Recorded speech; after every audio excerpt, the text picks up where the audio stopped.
हाँ बच्चों, आज अपन जूलॉजी पोर्शन का नया एक लेसन प्रारंभ करेंगे जिसका टाइटल है इंटेगुमेंट्री सिस्टम ऑफ ह्यूमन, मानव का अध्यावरी तंत्र।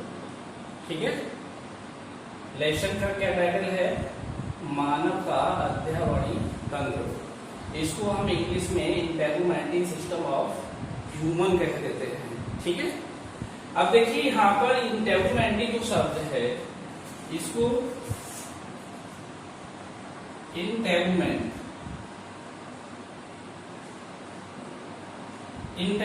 का मतलब होता है अध्यावरण।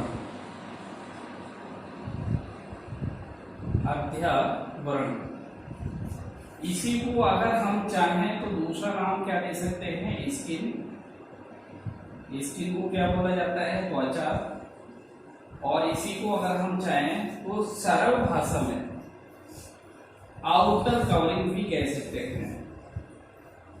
आउटर कवरिंग भी कह सकते हैं। ठीक है, इसका मतलब क्या हुआ?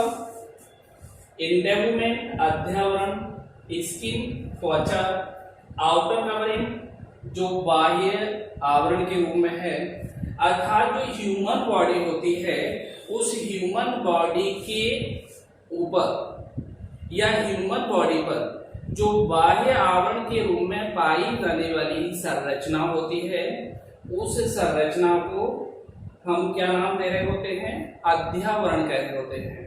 क्या कह रहे होते हैं? अध्यावरण। ठीक है, अब देखिए अध्यावरण का काम कौन कर रहा है अपनी बॉडी में? स्किन। इसलिए इंटेगुमेंट को अगर हम चाहें तो क्या बोल सकते हैं? स्किन कह सकते हैं। और स्किन हमारे शरीर में या ह्यूमन बॉडी में किसका काम कर रही है? आउटर कवरिंग का काम कर रही है। चारों तरफ से बॉडी को कवर किए हुए है, चारों तरफ से बॉडी को पूरी तरह से ढके हुए है। इसीलिए आउटर कवरिंग एक सिंपल वर्ड है। दूसरा हम इसको टेक्निकल वर्ड में नाम क्या दे रहे होते हैं? स्किन। और दूसरा इंटेगुमेंट। इंटेगुमेंट, स्किन या आउटर कवरिंग, ये सारे एक ही सेंस में काम में आ रहे होते हैं। ठीक है, इनको हम एक ही सेंस में काम में ले सकते हैं। अर्थात सिंपल लैंग्वेज में हम ये कह सकते हैं कि जो मानव शरीर है उस मानव शरीर पर बाह्य आवरण के रूप में पाई जाने वाली संरचना क्या कहलाएगी? अध्यावरण। क्या बोलेंगे उसको? इंटेगुमेंट। उसी को हम क्या कहते हैं? स्किन या त्वचा। उसी को हम क्या कहते हैं? Outer covering. ठीक है, अब देखिए अगर आपसे ये पूछा जाए कि सबसे बड़ा अंग मानव बॉडी में कौन सा होता है, मानव बॉडी में सबसे बड़े अंग का नाम क्या होगा, तो मानव बॉडी में सबसे बड़ा जो अंग होता है उसे हम क्या कह रहे होते हैं? त्वचा। It is the largest organ of the body. ठीक है, कौन सी body? Human body. Human body में इसको हम सबसे बड़ा अंग मानते हैं। किसको? स्किन को। ठीक है, सबसे बड़ा अंग होता है। अर्थात हम चाहें तो स्किन को हरफन मौला अंग भी कह देते हैं, और राउंडिंग ऑर्गन्स, या हम इसको कह रहे होते हैं जैक ऑफ ऑल ट्रेड्स। क्या कह रहे होते हैं? Jack of all trades. इसका मतलब ये होता है कि मैक्सिमम जो फंक्शनिंग है बॉडी को प्रोटेक्ट करने के लिए वो किसके द्वारा होती है? स्किन के द्वारा होती है, त्वचा के द्वारा होती है। ठीक है, इसीलिए जितने भी ह्यूमन बॉडी हैं, ह्यूमन बॉडी पर बाह्य आवरण के रूप में क्या पाया जाएगा? त्वचा। अर्थात ह्यूमन बॉडी पर बाह्य आवरण के रूप में स्किन या त्वचा स्थित होती है या पाई जाती है। ठीक है, क्लियर हो गया? अब देखिए इसके बाद लिखा हुआ क्या है? तंत्र या सिस्टम। क्या बोल दिया इसको? अध्यावरण तंत्र, या हम इसको क्या कह रहे होते हैं? Integumentary system. ये जो सिस्टम है ये क्या होगा? सिस्टम किससे बनेगा? अर्थात मानव का जो अध्यावरण तंत्र है, किसका? मानव का जो अध्यावरण तंत्र है ये किससे मिलकर बनता है? एक तो इसमें क्या होती है? स्किन होती है, प्लस दूसरा पार्ट क्या होगा, skin derivatives, skin derivatives. Skin को अभी मैंने क्या बताया था, त्वचा। स्किन डेरिवेटिव का मतलब क्या होता है, त्वचा व्युत्पन्न। त्वचा व्युत्पन्न का मतलब होता है त्वचा के द्वारा बनी हुई संरचनाएं, त्वचा के द्वारा बने हुए स्ट्रक्चर्स क्या कहलाते हैं, स्किन डेरिवेटिव्स। ठीक है, स्किन प्लस स्किन डेरिवेटिव्स दोनों अगर मिलते हैं, दोनों मिलकर के किसको बनाते हैं, इंटेगुमेंटी सिस्टम। अर्थात हम ये कह सकते हैं कि ये स्किन और स्किन डेरिवेटिव दोनों मिलेंगे तो यहां पर क्या बन जाएगा, सिस्टम। कौन सा सिस्टम बन जाएगा, इंटेगुमेंट्री सिस्टम। कौन सा सिस्टम, इंटेगुमेंट्री सिस्टम। ठीक है, इसको हम अभी क्या बोले हैं, अध्यावरणीय तंत्र। अर्थात मानवता अध्यावरणीय तंत्र किससे मिलकर बना होता है, त्वचा और त्वचा व्युत्पन्न मिलकर के बनाते हैं। ठीक है, अर्थात मानव शरीर के ऊपर या मानव शरीर पर त्वचा स्थित होती है, त्वचा पाई जाती है जो इंटेगुमेंट या अध्यावरण का काम करती है। अध्यावरण का मतलब है आधी, अधि का मतलब होता है ऊपर, आवरण मींस कवरिंग, कहां पर है, ऊपर, बाहर। ठीक है, इसीलिए हम यहाँ पर ये कह सकते हैं कि जो इंटेगुमेंट्री सिस्टम है, अध्यावरणीय तंत्र है, ये ह्यूमन बॉडी में त्वचा एवं त्वचा व्युत्पन्न मिलकर बनाते हैं। ठीक है, क्लियर हो गया। पहले मैंने किसके बारे में बताया, अध्यावरण के बारे में, इंटेगुमेंट के बारे में, फिर किसके बारे में बताया, इंटेगुमेंट्री सिस्टम। ठीक है, इंटेगुमेंट का मतलब क्या हुआ, इसके अर्थात बॉडी पर, ह्यूमन बॉडी पर जो आउटर लेयर है या जो आउटर कवरिंग है वही इंटेगुमेंट या अध्यावरण या स्किन है। और जब स्किन किसके साथ, उसके द्वारा बने हुए स्ट्रक्चर के साथ मिलती है तो किसका निर्माण करती है, इंटेगुमेंट्री सिस्टम। अर्थात क्या बन जाता है, अध्यावरणीय तंत्र बन जाता है, इंटेगुमेंट्री सिस्टम बन जाता है। ठीक है, तो यदि आपसे पूछा जाता है कि अध्यावरणीय तंत्र किसे कहा जाता है तो क्या बताओगे, मानव शरीर में अध्यावरणीय तंत्र त्वचा एवं त्वचा व्युत्पन्न से मिलकर बना होता है। ठीक है, ओके। अब देखिए नेक्स्ट, ये जो स्किन होती है, त्वचा होती है, इस त्वचा में मेसोडर्मल सेल्स होती हैं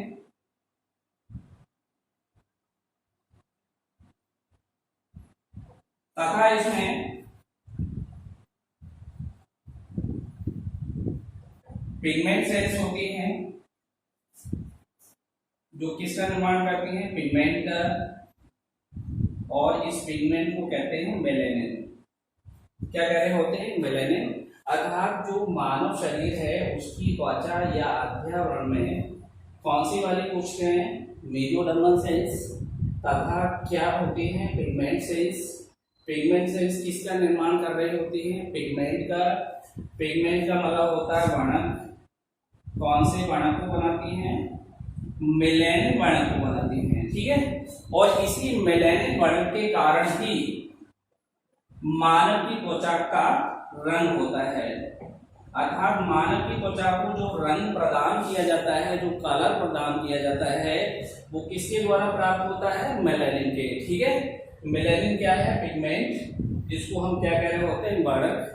कौन बनाता है इसको, पिगमेंट सेल्स बनाती हैं या पिगमेंटेड सेल्स बनाती हैं। ठीक है, इसके बाद नेक्स्ट ये होता है कि जो ये त्वचा होती है, ये त्वचा मानव शरीर में नीचे की तरफ संयोजी ऊतक द्वारा, किसके द्वारा, संयोजी ऊतक द्वारा, जिसको हम कनेक्टिव टिश्यूज कह रहे होते हैं, किससे जुड़ी होती है, पेशियों से। किससे जुड़ी होगी, पेशियों से। पेशियों को हम कह रहे होते हैं मसल्स। अर्थात मानव शरीर में त्वचा नीचे की तरफ संयोजी ऊतक की सहायता से किससे जुड़ी होती है?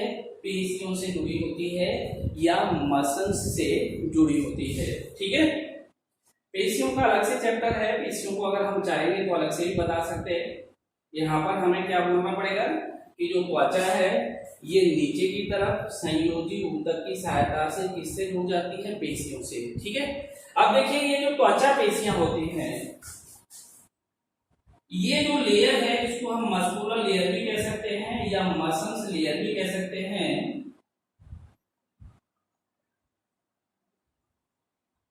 ये मसल्स लेयर और नीचे की तरफ किसके साथ जुड़ती है? Coelomic epithelium.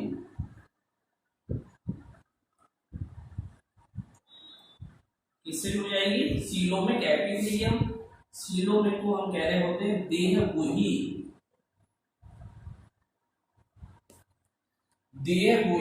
उपकला। ठीक है, ये जो यहाँ पर पेशी स्तर होता है, त्वचा का पेशी स्तर देहगुही उपकला से मिलकर किसका निर्माण कर देता है? बॉडी वाल का। किसका निर्माण करेगा? Body wall. बॉडी वाल को क्या बोलेंगे? देह भित्ति। क्या कह देंगे इसको? देह भित्ति। ठीक है, अगर आपसे पूछा जाता है कि देह भित्ति किसे कहते हैं तो आपको क्या बोलना पड़ेगा कि त्वचा का पेशी स्तर जो किससे जुड़ा होता है? देहगुही उपकला स्तर से, तब मिलकर के जो संरचना बनती है उसको हम क्या बोलते हैं?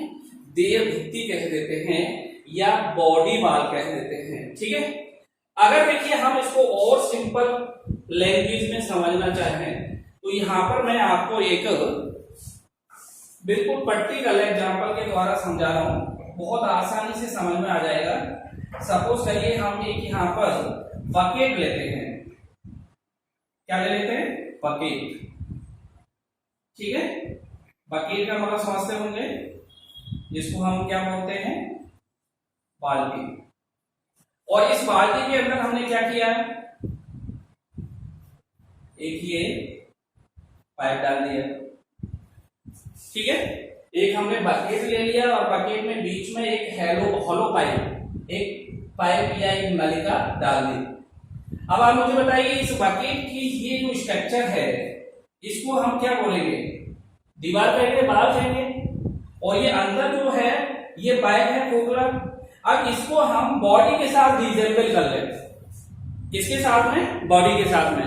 सपोज इस बकेट को हम किससे रिजेंबल करें? किसके साथ में इसको जोड़ दें? बॉडी के साथ में, ह्यूमन बॉडी के साथ में। अर्थात हम ये मान लें कि ये बॉडी है।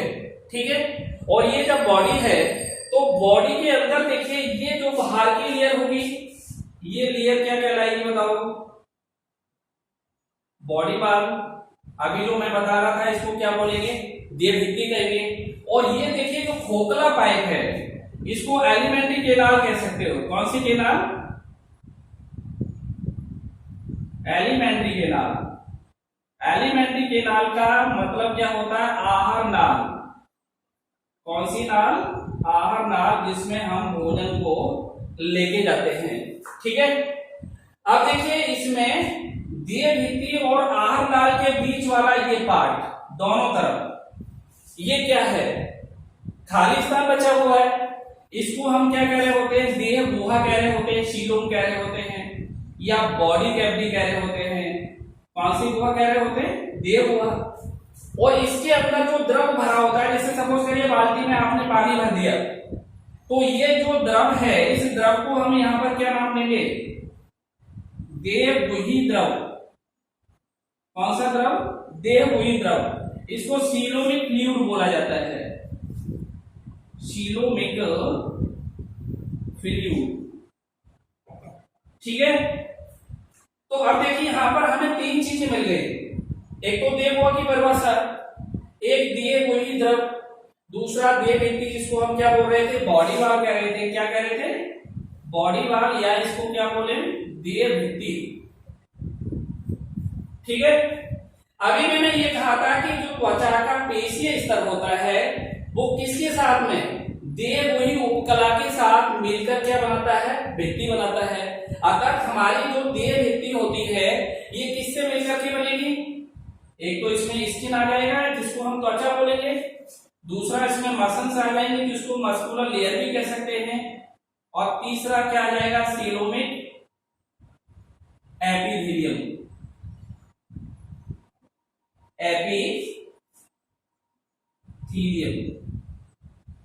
ठीक है। इसको हम त्वचा, पेशियां और इसको देहबोही उपकला, ये तीनों स्ट्रक्चर मिल जाते हैं तो किसका निर्माण करते हैं, बॉडी वाल का। इसको हम क्या कह रहे होते हैं, देह भित्ति। और देह भित्ति तथा आहार नाल के बीच पाए जाने वाले अवकाश या स्थानों को हम क्या नाम दे रहे होते हैं, देह गुहा। और इस देह गुहा में जो द्रव भरा होता है उसको हम क्या कह रहे होते हैं, देहबोही द्रव।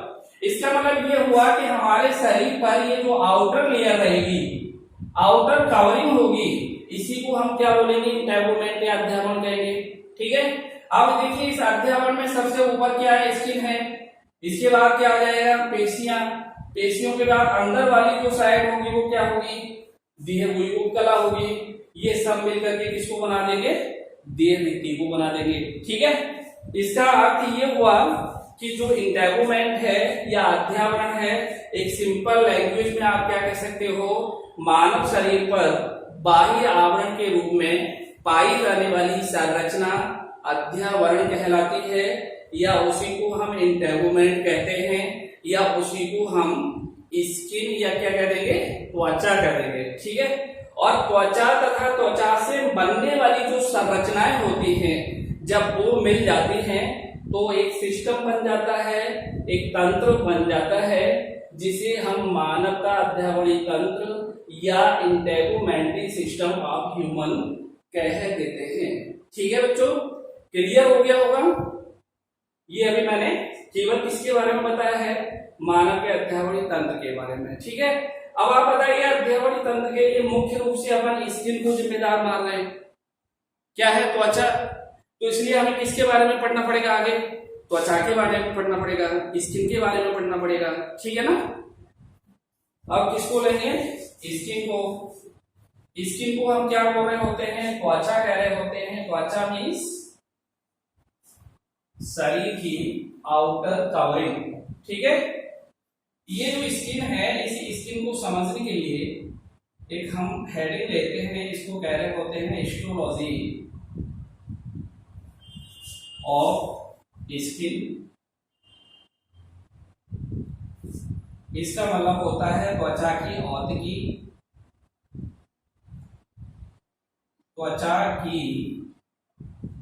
औद्योगी। यदि आप और सरल भाषा में इसको कहना चाहते हो तो हम ये कह सकते हैं त्वचा की आंतरिक संरचना। त्वचा की आंतरिक संरचना का अध्ययन हम किसके अंतर्गत कर रहे होते हैं, हिस्टोलॉजी ऑफ स्किन। अर्थात स्किन की हम बीएस लेते हैं, वर्टिकल सेक्शन लेते हैं, तो हमें ये जो स्किन है ये कितने भागों में बटी हुई दिखाई दे रही होती है, दो भागों में। एक तो पार्ट इसमें क्या होता है जिसको हम नाम दे रहे होते हैं अधिचर्म, और दूसरा जो पार्ट होता है उसको क्या कह रहे होते हैं, चर्म कह रहे होते हैं। चर्म को डर्मिस कहा जाता है और इसको क्या कहा जाता है, एपिडर्मिस।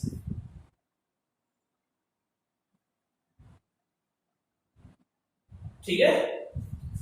स्किन को कितने स्तरों में बांटा गया है, दो स्तरों में। अर्थात स्किन दो पार्ट्स में बटी होती है, एक इसमें आदि चर्म होता है, दूसरा क्या होता है, चर्म। आदि चर्म ऊपर होता है और चर्म कहां पर होता है, नीचे। अर्थात स्किन एपिडर्मिस और डर्मिस दोनों से मिलकर बनी होती है। अगर हम किसी कॉर्डेड एनिमल की स्किन से लेदर बनाना चाहें तो लेदर किससे बनेगा, एपिडर्मिस से या डर्मिस से? लेदर डर्मिस वाले भाग से बनता है। कौन से वाले भाग से, डर्मिस वाले भाग से बनता है। और इसको हम कहां पर बनाते हैं, तो इसमें इसका जो टैनरीज होती हैं, टैनिंग एक प्रोसेस होती है, चर्म शोधन जिसके द्वारा इसको बनाया जाता है। अधिकतर ये काम हमारे हिंदुस्तान में कहाँ पर होता है, कानपुर में। और फिर वो लेदर जब वहाँ पर टैनिंग हो जाता है तब उसको कहाँ भेजा जाता है, आगरा में, जहाँ पर अधिकतर शूज कंपनी उसको अपने काम में लेती है शूज बनाने के लिए। ठीक है, क्लियर हो गया। अब देखिए सबसे पहले इसमें अपने को क्या लेना पड़ेगा, आदि चर्म लेनी पड़ेगी। आदि चर्म को हमने अभी अभी क्या बताया था, एपिडर्मिस। तो जो फर्स्ट पार्ट है वो क्या होगा स्किन का, एपिडर्मिस होगी। पहला पार्ट कौन सा अपन स्टडी करेंगे, एपिडर्मिस। फर्स्ट पार्ट है किसका, स्किन का। क्या नाम दे दिया आपने, एपिडर्मिस। हिंदी में क्या बताया था अभी अभी मैंने, अधिचर्म। क्या बताया था, अधिचर्म। ठीक है। अब देखिए ये जो एपिडर्मिस होती है, ये एपिडर्मिस किससे बनती है, ये एम्ब्रियोनिक एक्टोडर्म से बनती है। किससे बनती है, एम्ब्रियोनिक एक्टोडर्म।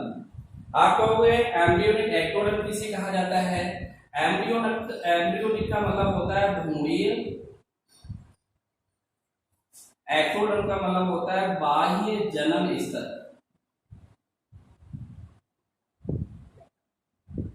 कौन सा जनन स्तर, बाह्य जनन स्तर। अर्थात त्वचा का जो एपिडर्मिस वाला भाग है ये किससे मिलकर के बना होता है, बाह्य जनन स्तर से बनता है, जिसे हम क्या कह रहे होते हैं, भ्रूणीय बाह्य जनन स्तर। इसको भ्रूणीय क्यों कहा जाता है, भ्रूणीय इसलिए कह रहे होते हैं कि जब ह्यूमन में फर्टिलाइजेशन की प्रोसेस होती है, जिसको हम निषेचन कह रहे होते हैं, क्या कह रहे होते हैं, निषेचन। निषेचन में क्या होता है, मेल और फीमेल गैमेट का फ्यूजन, और उस फ्यूजन से किसका निर्माण हो जाता है, जायगोट का। क्या बन जाएगा, जायगोट। ठीक है। और ये जो जायगोट बनता है ये फिर एम्ब्रियोनिक स्टेज के दौरान किसमें चेंज हो जाएगा, एम्ब्रियो में। एम्ब्रियो से फिर क्या बन जाता है, फीटस। फीटस से क्या बनेगा, डेवलप होकर के यंग वंस। ठीक है। जायगोट को हम बोलते हैं यूमनस, एम्ब्रियो को कह रहे होते हैं भ्रूण, फीटस को कह रहे होते हैं गर्भ, और यंग वंश को कह रहे होते हैं नवजात शिशु। तो ये मैं इसलिए बता रहा हूं कि जब यहाँ पर जायगोट बनता है, जायगोट के अंदर क्लीवेज होती है या जायगोट के अंदर डेवलपमेंट होता है, तो इस जायगोट में ये सारी स्टेज आती रहती हैं। तो इस जायगोट में जब तक ये 3 जनन स्तर नहीं बन जाते, 3 जनन स्तर होते हैं, जिसमें एक तो होता है एक्टोडर्म, दूसरा होता है मेसोडर्म, और तीसरा होता है एंडोडर्म। एक्टोडर्म को कहते हैं बाह्य जनन स्तर, मेसोडर्म को कहा जाता है मध्य जनन स्तर, एंडोडर्म को कहा जाता है अंतः जनन स्तर। और ये भ्रूणीय अवस्था में जिस स्टेज में होते हैं वह क्रिया कहलाती है गैस्ट्रुलेशन, या ऑन द अदर हैंड हम उसे क्या बोल सकते हैं, फॉर्मेशन ऑफ 3 जर्म लेयर्स। कितने जनन स्तर बन जाते हैं, 3 जनन स्तर। जब तक ये भ्रूणीय अवस्था के दौरान तीनों जनन स्तर नहीं बनेंगे तो उस भ्रूण में या उस भ्रूण से बनने वाले स्ट्रक्चर में अंगों का निर्माण नहीं होगा। अर्थात ऑर्गेनोजेनेसिस या अंग जनन की क्रिया किस पर निर्भर करती है, किस पर डिपेंड करती है, बाह्य जनन स्तर, मध्य जनन स्तर और अंतः जनन स्तर। ठीक है। बाह्य जनन स्तर, अंतः जनन स्तर, बाह्य जनन स्तर, मध्य जनन स्तर, इनमें से तीनों जनन स्तर अलग अलग भी अंगों को बनाने में कैपेबल होते हैं या सक्षम होते हैं, या फिर इनमें से कोई भी 2 स्तर मिलकर भी शरीर में किसका निर्माण कर रहे होते हैं, अंगों का निर्माण कर रहे होते हैं। ठीक है ना। क्योंकि देखिए यहाँ पर ये होता है कि जब तक अंग नहीं बनेंगे तब तक उस पूरे स्ट्रक्चर का कोई महत्व नहीं माना जाता। जैसे सपोज करिए हम मानव भ्रूण की बात करें, मानव भ्रूण में यदि अंग नहीं बनेंगे तो उस भ्रूण को हम नॉर्मल भ्रूण थोड़ा ही कहेंगे। कैसा भ्रूण होगा? एबनॉर्मल होगा। और उसमें अंग कब बनेंगे? जब ये 3 जनन स्तर बन जाते हैं। तो इसीलिए हम ये कह रहे होते हैं कि जब उसमें ये तीनों स्तर नहीं बनेंगे तो अंगों का विकास नहीं होगा। अंगों का विकास नहीं होगा तो अंग तंत्र नहीं बनेंगे। अंग तंत्र नहीं बनेंगे तो एक entire structure of human body complete नहीं हो सकता, अर्थात मानव शरीर सामान्य रूप से विकसित नहीं हो सकता। ठीक है, तो ये भ्रूणीय अवस्था के दौरान ही तीनों जनन स्तर बनते हैं, इसलिए हम यहाँ पर ये भ्रूणीय शब्द लगा रहे हैं। अर्थात त्वचा जो हमारा सबसे बड़ा अंग होता है, इसकी सबसे बाहरी परत या स्तर जिसको हम एपिडर्मिस कह रहे होते हैं, ये भ्रूणीय अवस्था के दौरान कौन से जनन स्तर से बनता है? बाह्य जनन स्तर से बनता है। ठीक है, अर्थात ये कैसा होता है? Embryonic ectodermal. ठीक है, अब देखिए ये जो एपिडर्मिस होती है, ये एपिडर्मिस ह्यूमन बॉडी के सभी भागों में एक जैसी नहीं होती, भिन्न भिन्न भागों में इसकी मोटाई कैसी होती है?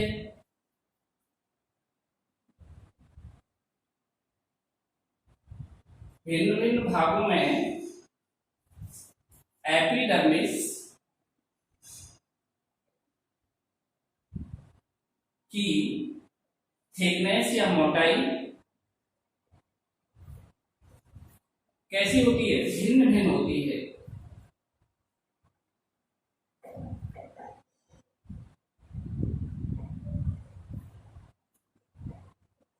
ठीक है ना, इसका मतलब ये हुआ कि ह्यूमन बॉडी में सभी जगह एपिडर्मिस एक जैसी नहीं होगी, कहीं पर बहुत ज्यादा मोटी होगी, कहीं पर पतली होगी। शरीर में वे भाग जहां पर फ्रिक्शन ज्यादा होता है, फ्रिक्शन मींस घर्षण ज्यादा होता है या रगड़ ज्यादा लगती है, ऐसे स्थानों पर बॉडी के अंदर जो एपिडर्मिस होती है ये अधिक मोटी होती है। कैसी होती है? अधिक मोटी होती है। ठीक है ना, मानव शरीर में जिन स्थानों पर घर्षण पाया जाता है या जहां पर रगड़ ज्यादा लगती है, वहां पर ये एपिडर्मिस बहुत अधिक मोटी होती है। जैसे ह्यूमन बॉडी के अंदर एक तो आप किसकी बात करें? सोल की। सोल का मतलब तालक होता है, पैर के नीचे वाला पार्ट। दूसरा आप क्या ले सकते हो? पाम। पाम का मतलब क्या होता है? हथेली। अर्थात जो हमारे हथेलियां होती हैं, तलवे होते हैं, उनमें पाई जाने वाली जो स्किन है बहुत मोटी होती है। वहां पर स्किन का कौन सा वाला भाग बताओगे मोटा? एपिडर्मिस बहुत अधिक मोटा होता है। लेकिन हमारे शरीर में जो हमारे नेत्र होते हैं, आईज होती हैं, क्या होती हैं? आईज। ठीक है, इसमें जो कॉर्निया वाला भाग होता है, यहां पर एपिडर्मिस बहुत अधिक पतली होती है। ये हमारा जो नेत्र होता है ना, इसमें आपने देखा होगा ये बाहर की तरफ उभार लिए हुए पूरा पार्ट दिखाई दे रहा है, पूरा ट्रांसपेरेंट है, पारदर्शी दिखाई दे रहा है। It is called as cornea. किसका पार्ट है? नेत्रों का पार्ट होता है। यहाँ पर एपिडर्मिस कैसी होती है? अत्यधिक पतली होती है। ठीक है, क्लियर हो गया। दूसरी चीज इंपॉर्टेंट ये होती है कि एपिडर्मिस में ब्लड वेसल्स नहीं पाई जाती। एपिडर्मिस में क्या नहीं पाई जाती? Blood vessels. रुधिर वाहिनियां नहीं होती हैं। रुधिर वाहिनियां नहीं होती हैं। किसमें? एपिडर्मिस में। इनको हम क्या बोलते हैं? ब्लड वेसल्स, जिसमें आर्टरीज हो सकती हैं, वेन्स हो सकती हैं, कैपिलरीज हो सकती हैं, जिनको धमनी कहा जाता है, शिराएं कहा जाता है और क्या कहा जाता है? केशिकाएं कहा जाता है। ठीक है ना, ये एपिडर्मिस वाले स्तर में नहीं पाई जाती हैं। ठीक, अब देखिए नेक्स्ट चीज ये होती है कि जो एपिडर्मिस होती है ये भी स्ट्रेटिफाइड होती है। एपिडर्मिस में पाई जाने वाली जो सेल्स होती हैं जिनको हम कोशिकाएं कह रहे होते हैं, ये मल्टी लेयर होती हैं, बहुत सारी परतों से मिलकर बनती हैं। किससे मिलकर बन रही होती हैं? बहुत सारी परतों से मिलकर बन रही होती हैं। इसीलिए हम एपिडर्मिस को अगर चाहें तो दूसरा नाम क्या दे सकते हैं? स्तरित उपकला ऊतक। कौन सा ऊतक बता सकते हो? स्तरित उपकला ऊतक, ठीक है। Stratified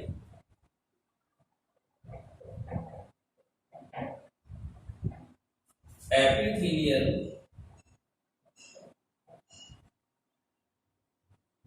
tissue. क्लियर हो गया? ये आपसे पूछा जाता है, write the other name of epidermis of the skin, then you can write as stratified epithelial tissue. क्या कहेंगे इसको? स्तरित उपकला ऊतक भी कह देते हैं, ठीक है। ओके, अब देखिए नेक्स्ट, जब आप ये कह रहे हो कि बहुत सारी परतों से बनी हुई है, मल्टी लेयर है, इसीलिए हमें क्या बताना पड़ेगा कि जो एपिडर्मिस होती है ये बहुत सारे स्तरों से मिलकर के बनती है, और ये जो बहुत सारे स्तर होते हैं इनको हम मल्टी लेयर कह सकते हैं, जो वास्तव में कितने लेयर के रूप में पाई जाती है? 5 लेयर्स के रूप में, जिसमें सारी की सारी लेयर अंदर से बाहर की तरफ स्ट्रेटिफाइड होती हैं, अंदर से बाहर की तरफ ओरिएंटेड होती हैं, अंदर से बाहर की तरफ विन्यासित होती हैं, ठीक है। अर्थात सबसे पहले अंदर वाली, फिर उसके ऊपर, फिर उसके ऊपर, फिर उसके ऊपर, फिर आउटर मोस्ट लेयर। सबसे पहले इनर मोस्ट लेयर और फिर उसके ऊपर जाएगी, वो क्या हो जाएगी? आउटर मोस्ट लेयर हो जाएगी, ठीक है ना। इसका मतलब है एपिडर्मिस को भी हम कितनी लेयर्स में या परतों में, स्तरों में बांटते हैं?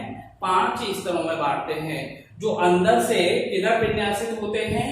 बाहर की तरफ विन्यासित होते हैं, ठीक है। ये लेयर्स 1 बाय 1, पहला इसमें पार्ट आप या नाम दे सकते हो, जिसको हम कह रहे होते हैं स्टेटम जर्मिनेटिवम।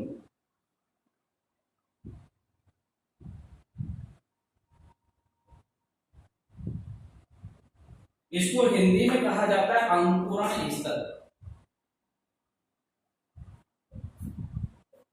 कौन सा स्तर?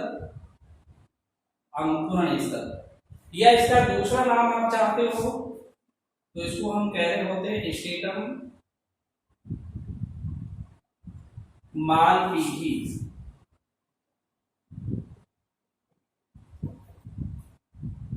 ठीक है। इसको भी आप क्या लिख सकते हो? मालपीघी स्तर, ठीक है।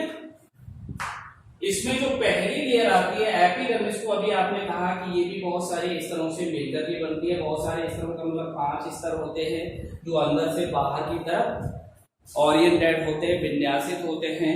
इसमें अंदर से बाहर की तरफ जो लेयर विन्यासित होती है, उसमें सबसे अंदर वाली जो लेयर होती है उसको हम क्या कह रहे होते हैं? स्टेटम जर्मिनेटिवम, अंकुरण स्तर, या फिर दूसरा नाम क्या दिया जा रहा होता है? मालपीघी स्तर। यह स्तर एपिडर्मिस में सबसे भीतरी लेयर होती है, अर्थात it is inner most layer, सबसे भीतरी परत होती है। कौन सी? स्टेटम जर्मिनेटिवम, अर्थात आदि चरण के सबसे भीतरी स्तर को हम क्या कह रहे होते हैं? अंकुरण स्तर कह रहे होते हैं। और इस अंकुरण स्तर में पाई जाने वाली जो कोशिकाएं होती हैं वो स्तंभाकार होती हैं, कॉलमनर होती हैं। इस तरह से कैसी होती हैं? स्तंभाकार या कॉलमनर होती हैं। और इनसे बना हुआ जो स्तर होता है ये किसके ऊपर टिका होता है? जो डर्मिस से बनी हुई बेसमेंट लेयर होती है। कौन सी लेयर होती है? बेसमेंट लेयर होती है। इसको हम आधारीय झिल्ली कहते हैं। इस झिल्ली को कौन बनाता है? डर्मिस बना रही होती है, ठीक है। इस डर्मिस से बनी हुई बेसमेंट लेयर के ठीक ऊपर कौन सा वाला स्तर पाया जाता है? अंकुरण स्तर, जो एपिडर्मिस की सबसे भीतरी लेयर होती है, सबसे भीतरी स्तर होता है, ठीक है ना। यह स्तर किसके ऊपर, चर्म के ठीक ऊपर बेसमेंट लेयर के ऊपर टिका रहता है।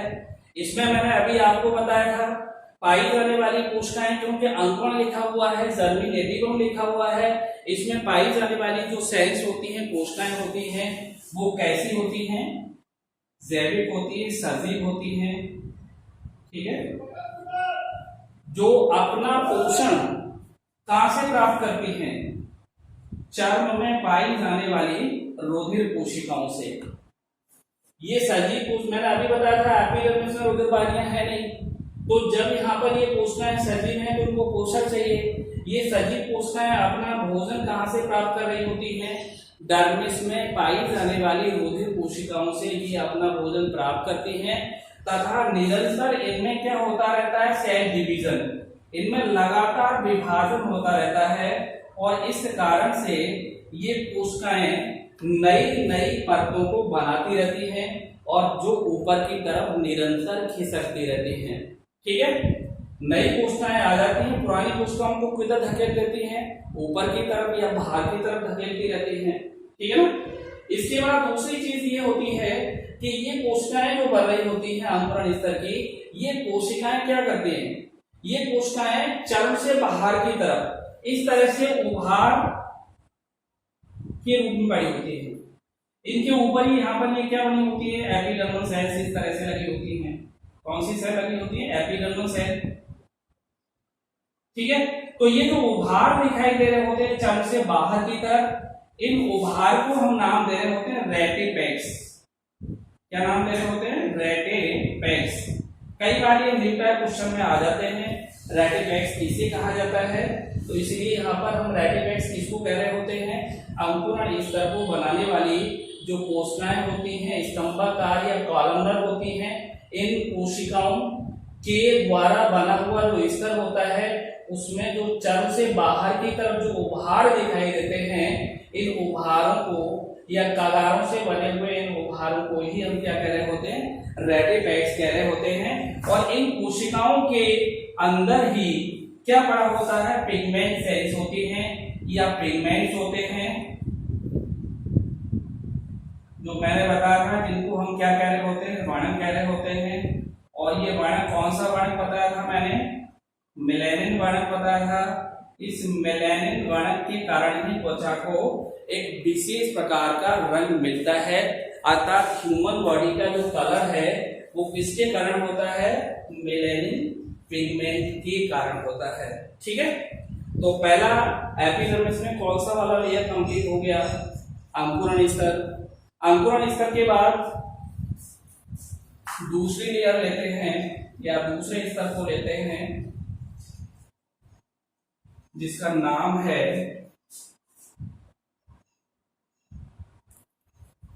Stratum spinosum.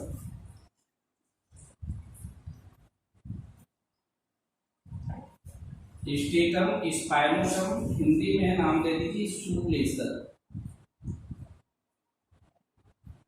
ठीक है। शूल को अपन चाहे तो स्पाइन भी कह सकते हैं, कांटे टाइप के स्ट्रक्चर होते हैं, शूल स्टेटम स्पाइनोसम, ठीक। ये वाली जो स्तर होती है, यह स्तर अंकुरण स्तर के ठीक ऊपर पाई जाती है। कौन सी स्तर के, यह स्तर अंकुरण स्तर के ठीक ऊपर स्थित होता है, ऊपर स्थित होता है। इसे बहुपर्तीय कोशिकाओं के द्वारा बनाया जाता है।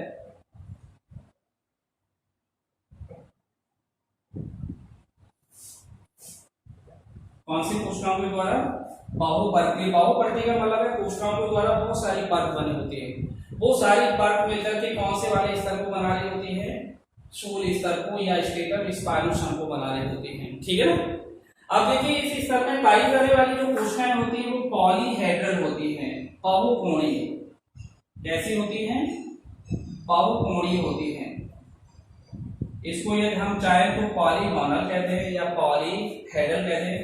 बहुकोणीय का मतलब क्या होगा? बहुत सारे उसमें आर्म्स या भुजाएं दिखाई दे रही होती हैं और सारी की सारी ब्रांच होती है शाखित होती हैं।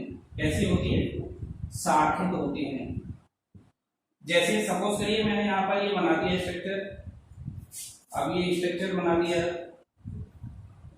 फिर ये स्ट्रक्चर बना दिया, ठीक है। अब इसमें देखिए ये ब्रांच इस तरह से सभी जगह मिली होती हैं। अब इन ब्रांच से भी अगर आप जोड़ दोगे तो देखिए ये और स्ट्रक्चर बनता जा रहा है ना। फिर ये, ठीक है, इस तरह से इसमें बीच में सभी में क्या होंगे? सेंटर होंगे, केंद्र होंगे, न्यूक्लियस होंगे। ओके, तो ये कैसी हो गई? पॉलीहेड्रल हो गई, बहुकोणीय हो गई। दूसरा मैंने क्या बताया था? शाखित होती है, अर्थात बहुत सारे इनमें क्या निकले रहते हैं? प्रवर्ध निकले रहते हैं, प्रोजेक्शंस निकले रहते हैं। इस कारण से ये एक दूसरे के साथ में इंटरकनेक्ट हो जाती है, बहुत ही मजबूती से एक दूसरे के साथ जुड़ जाती हैं। यही कारण होता है कि स्किन में जो स्ट्रांगनेस होती है या मजबूती होती है वो आती है, अर्थात स्किन को या त्वचा को जो स्ट्रांगनेस मिलती है या उसको मजबूती मिलती है, वह मजबूती एपिडर्मिस का कौन सा स्तर प्राप्त कराता है? Stratum spinosum. जिसे अपनी कटीली झाड़ियां होती है, कटीली झाड़ियां आप एक जगह डाल दीजिए और कुछ समय के बाद में अगर उसमें से कोई भी ब्रांच आपको लेना हो तो आप उसमें से किसी भी ब्रांच को निकालना चाहेंगे, शाखा को निकालना चाहेंगे तो आसानी से नहीं निकल पाती है, आसानी से आप उसको पूर्ण नहीं कर पाते हो। क्यों नहीं कर पाते हो? क्योंकि उसमें बहुत सारे स्पाइन या कांटे या प्रोजेक्शन या प्रवर्ध निकले रहते हैं। इस कारण से वो एक दूसरे के साथ में क्या होती है? इंटरकनेक्ट हो जाती है। एक दूसरे के साथ में इंटरकनेक्ट होने से उसमें स्ट्रांगनेस या मजबूती आ जाती है। इसलिए ह्यूमन बॉडी में स्किन या त्वचा में जो स्ट्रांगनेस है या मजबूती है, वो मजबूती एपिडर्मिस के कौन से वाले लेयर या स्तर से प्राप्त होती है? Stratum spinosum. ठीक है, क्योंकि अंकुरण स्तर में लगातार कोशिकाएं विभाजित होंगी, नई कोशिकाएं बनेंगी, वो क्या करेंगी? बाहर की तरफ आएंगी, तो कौन से वाले स्तर में आ जाएंगी? स्ट्रेटम स्पाइनोसम में। ठीक है, क्लियर हो गया। अब देखिए नेक्स्ट जो लेयर है वो कौन सी होगी? थर्ड। और थर्ड लेयर को हम क्या कहेंगे?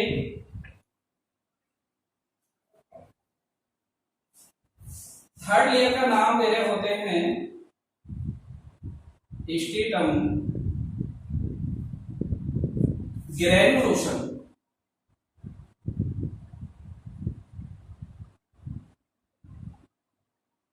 स्ट्रेटम का मतलब इसके स्तर हो जाएगा। ग्रैन्युलोसम वर्ड बना है ग्रैन्यूल से, ग्रैन्यूल को कणिकाएं कहा जाता है, इसीलिए इसको हिंदी में कह रहे होते हैं कणी स्तर। कौन सा स्तर? कणी स्तर। ठीक है, यह स्तर बताओ किसके ऊपर आएगा? यह स्तर सूर्य स्तर के ठीक ऊपर स्थित होता है। यह स्तर सूर्य स्तर के ठीक ऊपर स्थित होता है।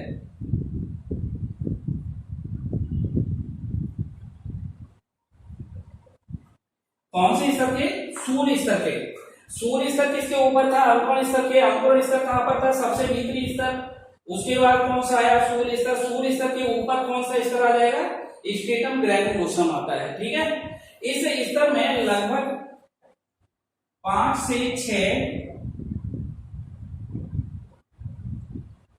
परतों की कोशिकाओं के द्वारा बनता है।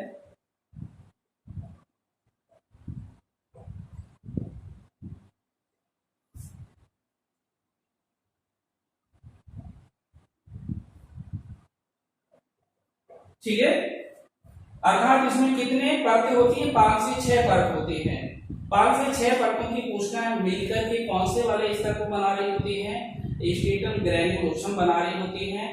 इस स्तर में पाई जाने वाली कोशिकाओं में जो कोशिका द्रव्य होता है, जिसको हम साइटोप्लाज्म कहते हैं, इस कोशिका द्रव्य में पार्टिकल्स पड़े होते हैं, छोटे छोटे कण पड़े होते हैं। और वो छोटे छोटे कण किसके होते हैं? केराटोहाइलिन के होते हैं। किसके होते हैं? केराटो हाइलन के होते हैं, जिसको हम लिख सकते हैं केराटो हाइलन। ठीक है, ये किसके रूप में होते हैं? कणों के रूप में या पार्टिकल्स के रूप में?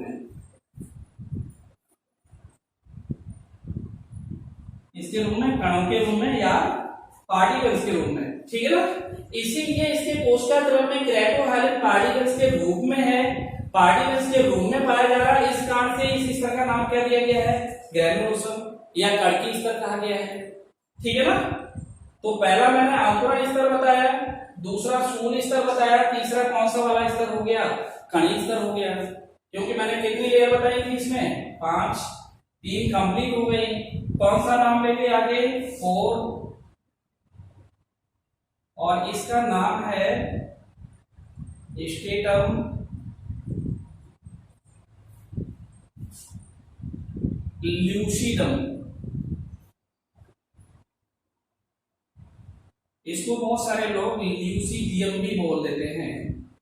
इसको हम हिंदी में स्वच्छ स्तर कह रहे होते हैं। कौन सा स्तर? स्वच्छ स्तर। ठीक है, यह स्तर किसके ऊपर होगा? यह स्तर कणी स्तर के ठीक ऊपर होता है। यह स्तर कणी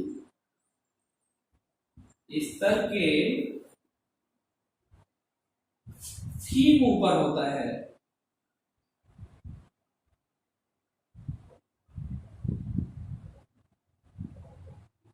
ठीक है, और यह केवल कितनी परतों से बना होता है? 2 से 3 परतों से बनी हुई कोशिकाओं के द्वारा बना होता है। इस स्तर की कोशिकाओं के कोशिका द्रव्य में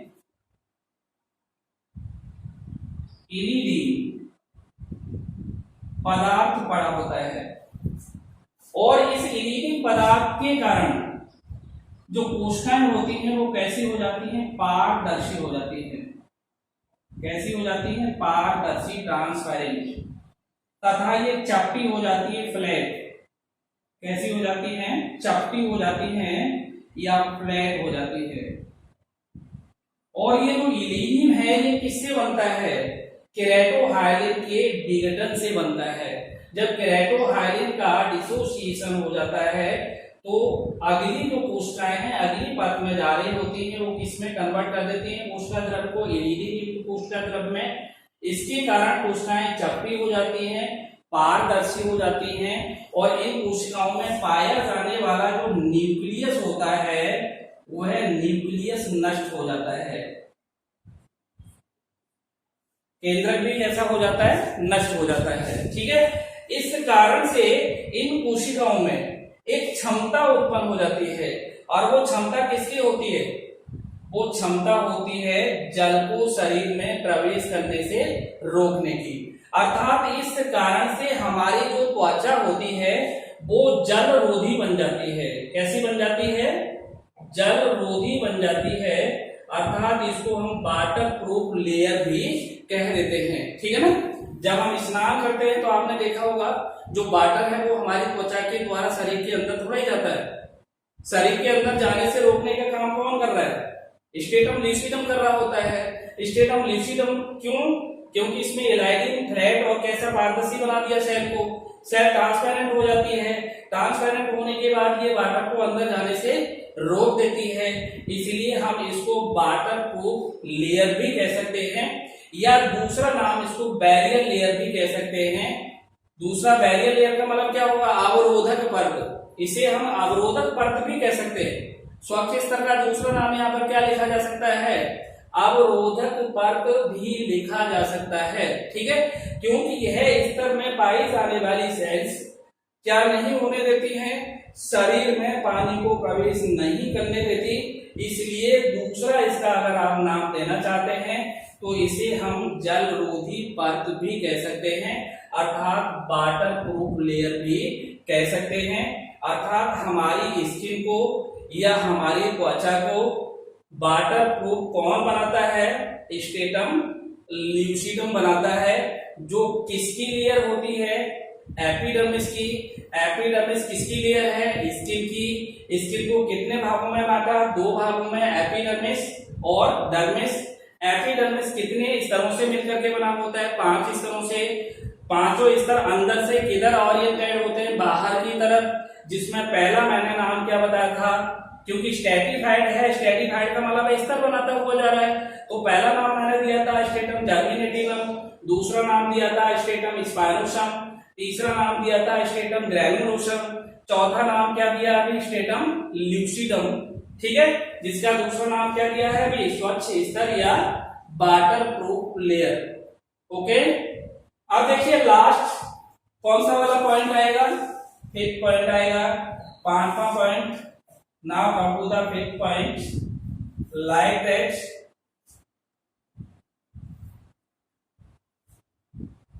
स्ट्रेटम कॉर्नियम।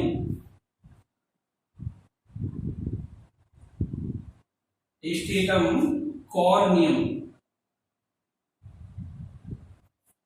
इसको कह रहे होते हैं किन स्तर।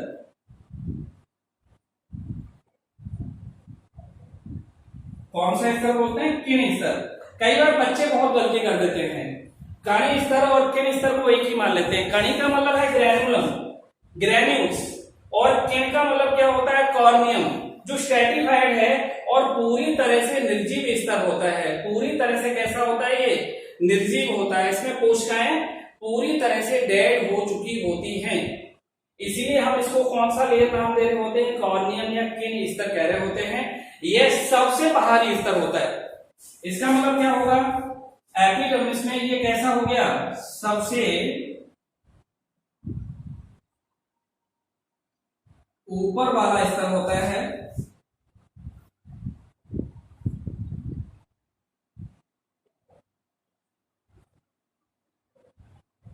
ठीक है, और इस स्तर में लगभग 8 से कितनी परत होती है, 10 परत होती हैं, तथा इस स्तर की जो कोशिकाएं होती हैं निर्जीव होती हैं, पतली होती हैं और चपटी होती हैं तथा शल्काकार होती हैं। ठीक है, नॉन लिविंग होती हैं, थिन होती हैं, फ्लैट होती हैं और स्क्वामस होती है। ठीक है, कोशिकाएं निर्जीव होती हैं, पतली होती हैं, चपटी होती हैं और कैसी होती हैं, शल्काकार हो जाती हैं। अर्थात इन कोशिकाओं में जो कोशिका द्रव्य पाया जाता है उसमें जो इलाइनिन मैंने बताया था, कोशिका द्रव्य में कोशिका द्रव्य पूरी तरह से सूख जाता है।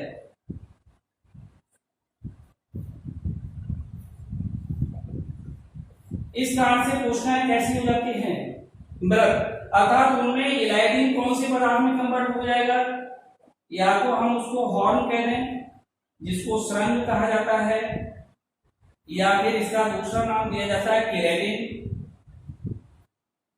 क्या नाम दिया जा रहा होता है, केराटिन। केराटिन को अगर हम चाहें तो दोनों को मृत पदार्थ, केराटिन भी मृत है और ये भी कैसा है, मृत। क्योंकि जब कोशिका द्रव्य सूख जाएगा तो वो कैसा, जो इलाइनिन था इस कोशिका द्रव्य के अंदर कंप्लीट किसमें बदल गया, हॉर्न में या केराटिन में। और ये केराटिन हॉर्न क्या है, डेड होता है, पूरी तरह से मृत होता है। इसलिए इन कोशिकाओं को हम क्या कह रहे होते हैं, निर्जीव कोशिकाएं कह रहे होते हैं।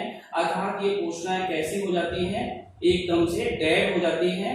ठीक है, और इस क्रिया को अगर हम चाहे तो हॉर्निफिकेशन भी कह सकते हैं या केराटिनाइजेशन भी कह सकते हैं।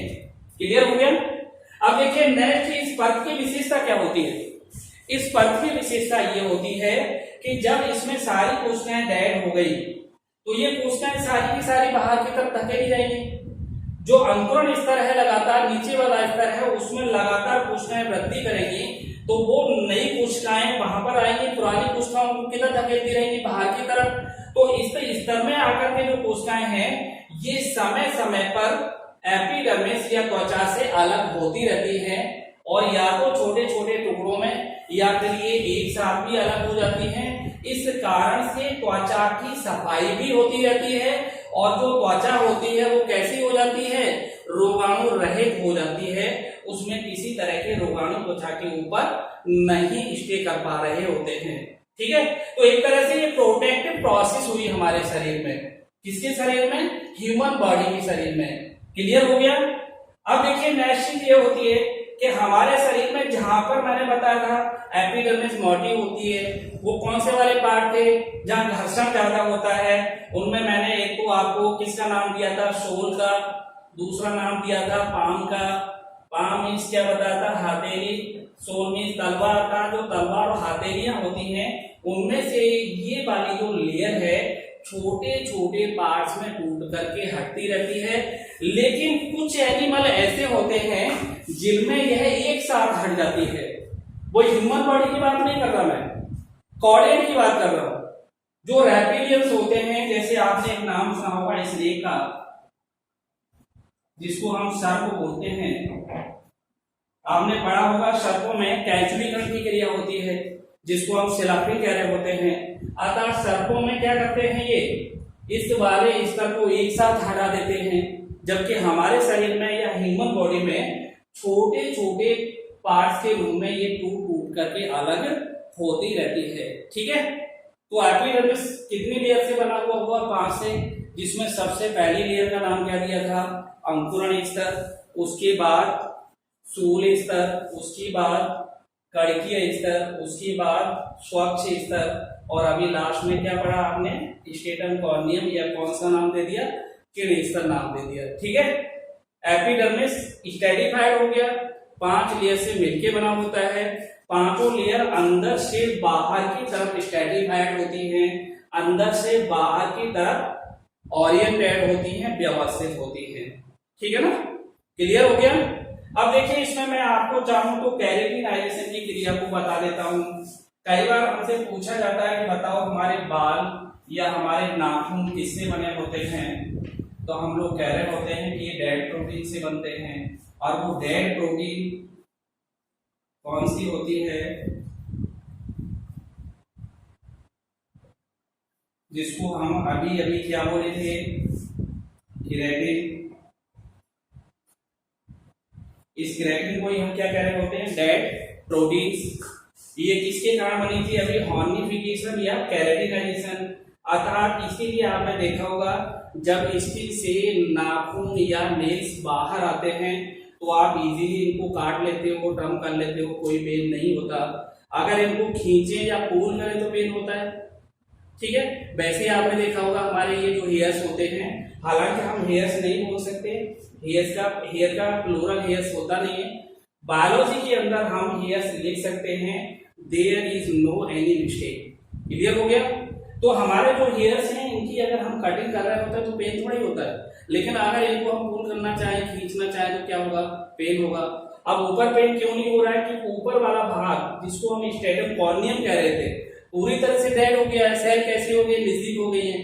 तो जब सेल डेड हो जाएंगी तो उनमें क्या बन जाएगा, या तो उनके अंदर केराटिन बनेगा या उनके अंदर क्या बना होगा, हॉर्निफिकेशन के बाद हॉर्न बना होगा।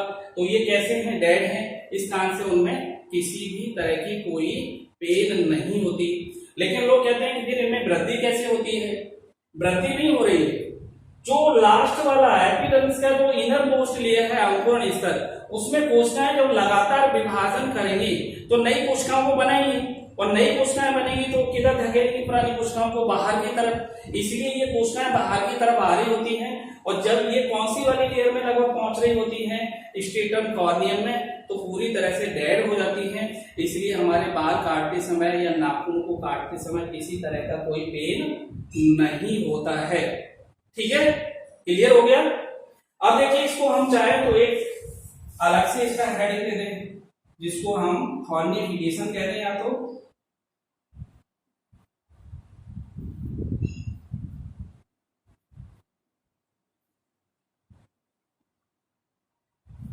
या फिर दूसरा नाम क्या देंगे इसको, केराटिनाइजेशन।